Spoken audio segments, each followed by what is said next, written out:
The Fiat 500 has one of the most well-documented ancestries out of any car currently on sale. Combining this with its monumental sales figures, runners introducing this little super mini as nothing less than trite. More relevant for this review is understanding the power of the 500 brand and how it turned Fiat from being a declining marque to a manufacturer able to conquer new markets, such as that of the US. This can be demonstrated by the wave of new 500 products, such as the crossover 500X, the MPV 500L, and this, the 500C convertible. The key to the 500's success are its looks, which are unmistakably a throwback to the 1957 Cinquecento. Our test car is the lounge spec, meaning 15-inch alloys and an additional chrome pack, having the effect of brightening up the window surrounds, door handles, bumpers, and the tiny exhaust. Although colours are highly subjective, I really do appreciate the contrasting red canvas roof on this Electroclash grey paint, a £550 option.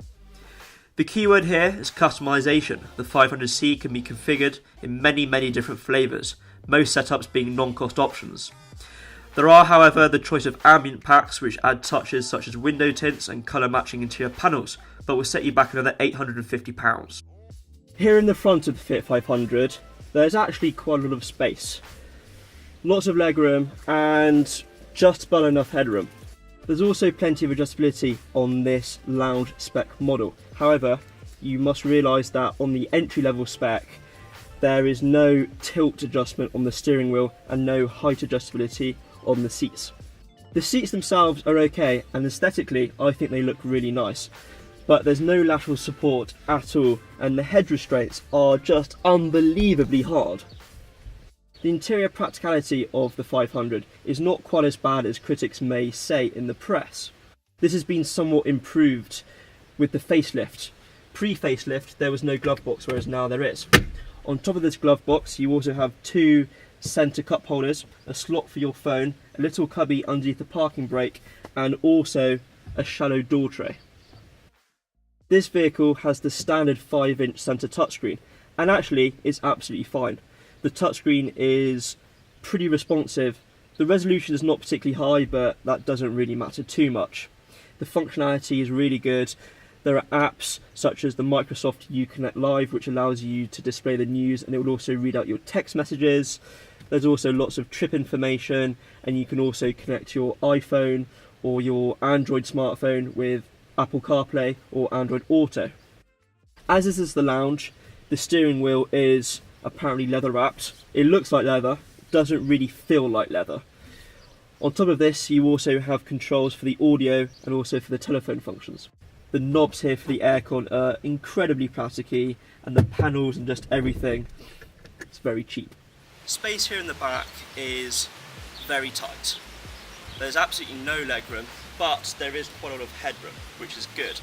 I'm a little over 6 feet tall, it's fine for me.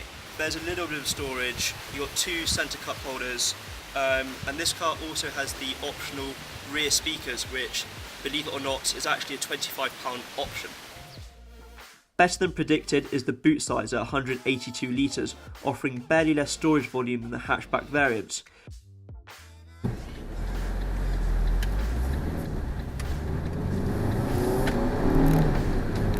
Despite this car only weighing 900 kilos, the 69 brake horsepower engine and 102 Nm of torque are not enough. This is me flat out, and we haven't even hit 60 yet. The handling of the Fiat 500 is quintessential Super Mini. What this means is a very firm ride, but also quite a lot of body roll in the corners, so overall not a very good compromise. What this firm suspension means is that at slower speeds, the ride is incredibly fidgety. We just went over a speed bump there very slowly, not a very big speed bump, and it really did crash. The gearbox is a 5-speed manual. It's okay, it's fairly accurate, but it's incredibly notchy. But I can see why this car is popular with driving schools, because it is very easy to drive and pretty difficult to stall, despite the fact that it only has 102 Nm of torque. One of the biggest downsides actually of the transmission is the fact that my feet, I've only got 10.5 size feet. The end of my shoes clip on some plastic trim in the pedal box, so that's a bit frustrating. We're coming out of a small village here, in third, and this is floored.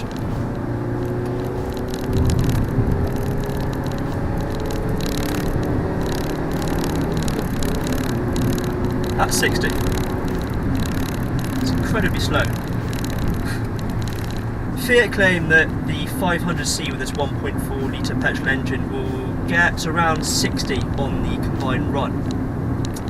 I've been driving, just keeping up with traffic, and I have got about 42, which is not great.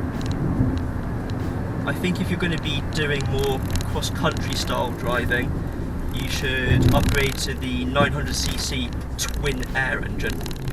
Not only does this provide massively increased performance, but it also will give more favourable MPG. This car has the city button, which makes the steering incredibly light. I'd say almost dangerously so. If I were Fiat, I would rename it the parking steering function, because above 5 miles an hour, I really don't see the point of it at all. As it's 28 degrees, I think it's high time we open the roof. Now the roof has 3 settings. Sunroof mode, half open like it is now, or all the way open. You should be advised that when the roof is completely open, it creates a lot of turbulence in the cabin, and actually it's not very comfortable at all. With the roof up, the NVH levels are not dramatically worse than that in the hardtop.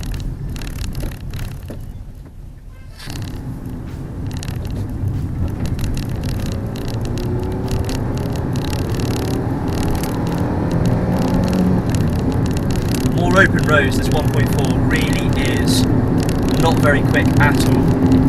Because the 500 is quite a tall car anyway, and now we have this retracting roof, the centre of gravity is quite high.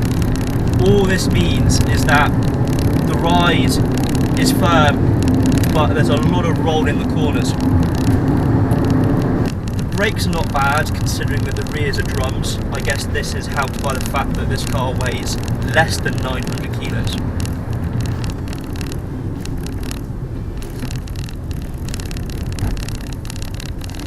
In the corners there's a lot of roll. Right, we're on a perfectly straight piece of road. Let's see what this guy can do 0 to 60.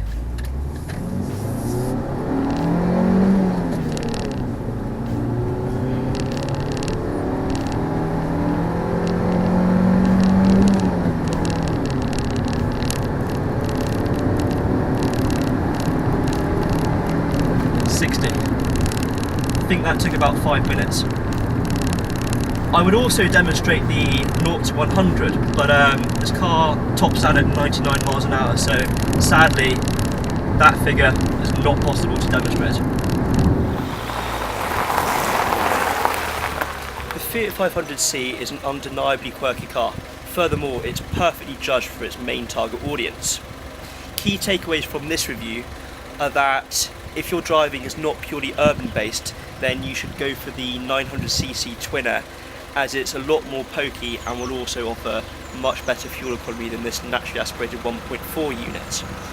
Another piece of advice is to not go too heavy on the options, otherwise you'll end up dangerously close to Mini Cooper convertible territory, which is a better car in pretty much every conceivable way.